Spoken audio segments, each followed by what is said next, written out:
Assalamualaikum warahmatullahi wabarakatuh.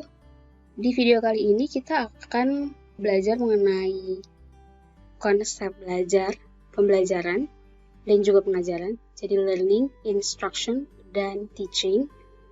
Kemudian juga kegiatan belajar mengajar sebagai proses komunikasi. Jadi di dalamnya ada tentang desain pesan untuk pembelajaran, tujuan, dan peran dari desain pesan untuk pembelajaran. Kita mulai dengan konsep belajar ya. Apa sih belajar itu? Ini ada beberapa definisi belajar dari beberapa ahli ya. Belajar atau learning menurut Skang adalah an enduring change in behavior or in the capacity to behave in a given fashion, which results from practice or other forms of experience. Jadi belajar adalah perubahan yang abadi dalam perilaku atau dalam kapasitas untuk berperilaku dengan cara tertentu, yang dihasilkan dari praktek-praktek atau bentuk-bentuk pengalaman lainnya.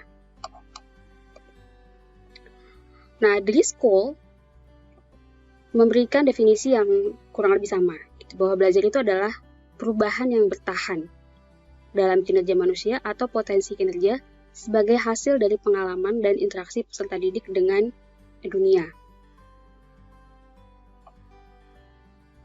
Sama ya, kata kuncinya adalah di perubahan. Jadi menurut Skang, belajar itu adalah an enduring change in behavior. Menurut Driscoll, belajar itu adalah perubahan. Ganya memberikan definisi yang lebih singkat. Learning is a change in a learner's dispositions and capabilities. Jadi belajar adalah perubahan dalam hal watak dan kemampuan peserta didik. Bisa kita simpulkan bahwa belajar adalah proses memperoleh keterampilan, pengetahuan, dan sikap melalui berbagai interaksi maupun pengalaman yang dialami yang pada akhirnya akan membawa manusia tersebut pada perubahan perilaku yang bertahan.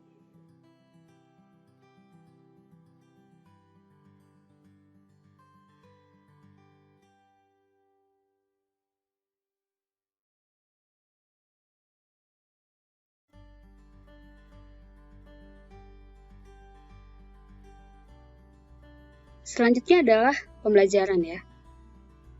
Dick dan Carey memberikan definisi yang lebih lengkap mengenai pembelajaran. Jadi pembelajaran atau instruction ya bahasa Inggrisnya is seen as organizing and providing sets of information, examples, experiences,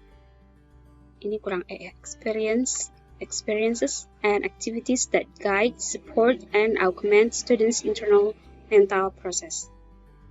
Atau pembelajaran dapat dilihat sebagai pengorganisasian dan penyediaan serangkaian informasi, contoh-contoh, pengalaman, dan kegiatan yang membimbing, mendukung, dan menambah proses mental internal manusia.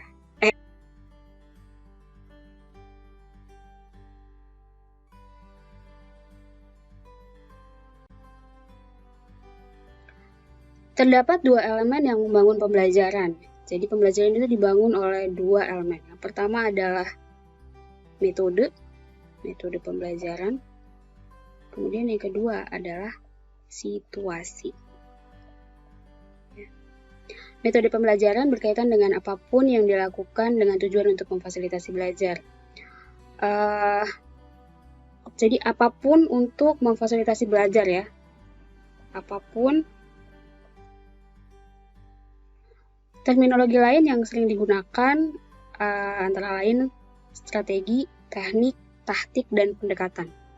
Kemudian, situasi pembelajaran itu berkaitan dengan semua aspek dari sebuah konteks pembelajaran yang berguna untuk menentukan kapan saat yang tepat untuk menerapkan metode pembelajaran tertentu.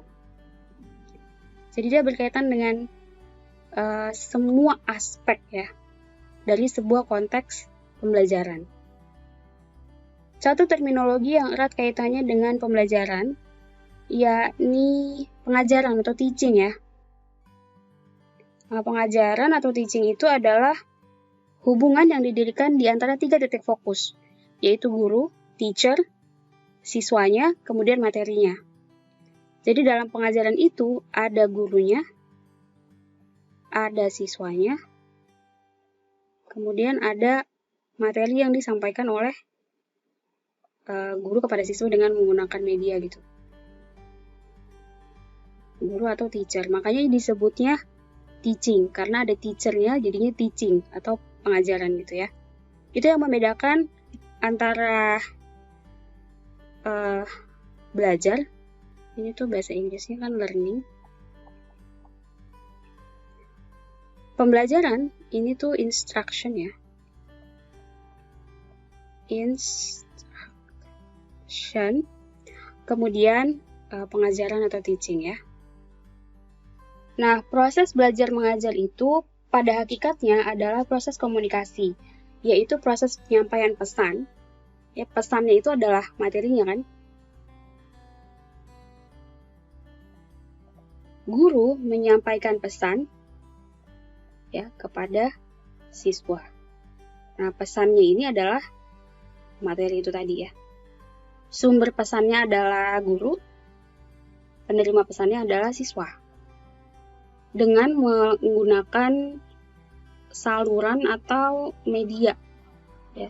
Jadi ini adalah medianya. Pakai media atau pakai saluran tertentu gitu ya. Nah, pesan yang berupa materi atau isi pelajaran itu dan juga didikan yang ada di kurikulum dituangkan oleh guru atau sumber lainnya ke dalam simbol-simbol komunikasi. Baik simbol verbal, kata-kata lisan ataupun tertulis, maupun simbol yang non-verbal atau visual. Jadi pesannya ini tadi ya, pesannya ini bisa verbal atau visual. Jadi misalnya ini adalah gurunya, kemudian ini siswa-siswanya ya. Ini adalah siswa. Guru ini yang menyampaikan pesannya kepada siswa itu tadi. Pesannya ini adalah isi pelajaran atau materi kan. Jadi dia menyampaikan pesan, misalnya pesannya itu adalah A. Jadi pesan atau materi itu kemudian disimbolkan, kemudian disampaikan kepada para siswanya. Kemudian penerima pesan ini akan menafsirkan simbol-simbol komunikasi itu tadi, sehingga dia memperoleh pesan yang dimaksudkan. Kalau misalnya yang diterima atau yang ditafsirkan oleh siswanya itu adalah, ini kan gurunya ini kan menyimbolkan pesannya itu kan dengan A ya. Kalau misalkan yang ditafsirkan oleh siswa yang pertama ini adalah A juga, berarti ini berhasil nih, penafsiran pesannya itu berhasil. Tuh. Kalau misalnya yang kedua, misalnya dia ternyata menafsirkannya adalah C, yang tidak berhasil. Jadi dalam proses penyampaian pesan itu, penafsirannya tuh bisa berhasil, bisa tidak berhasil. Apa yang bisa menyebabkan ketidakberhasilan itu? Ada beberapa faktor yang menjadi penghambat atau penghalang proses komunikasi, atau kita sebut juga dengan istilah noise. Ya, jadi dalam proses komunikasi ini ada yang disebut dengan noise yang bisa menghambat. Jadi di sini nih bisa ada noise nih.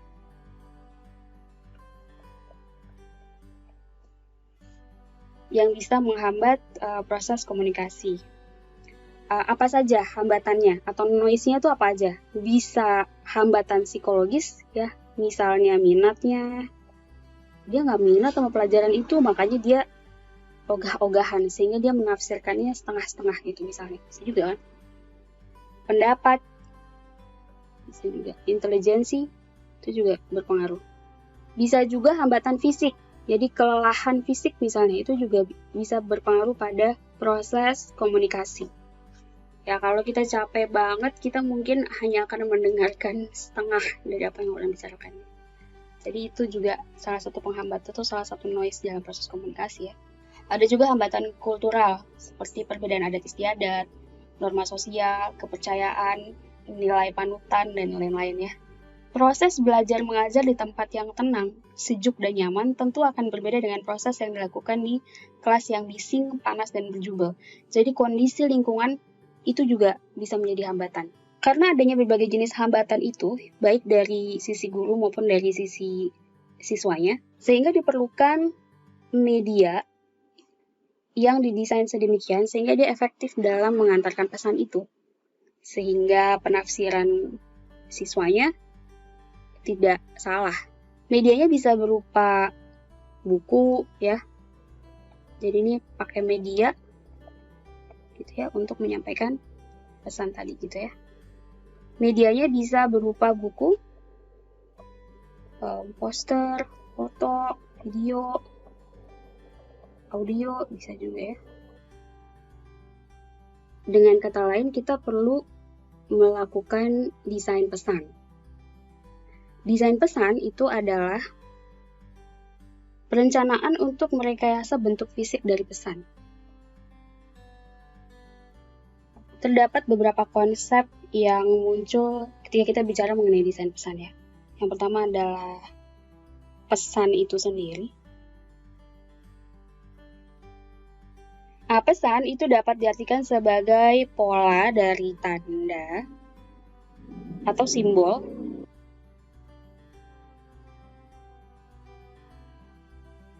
Charles Peirce membagi tanda menjadi 3 tipe.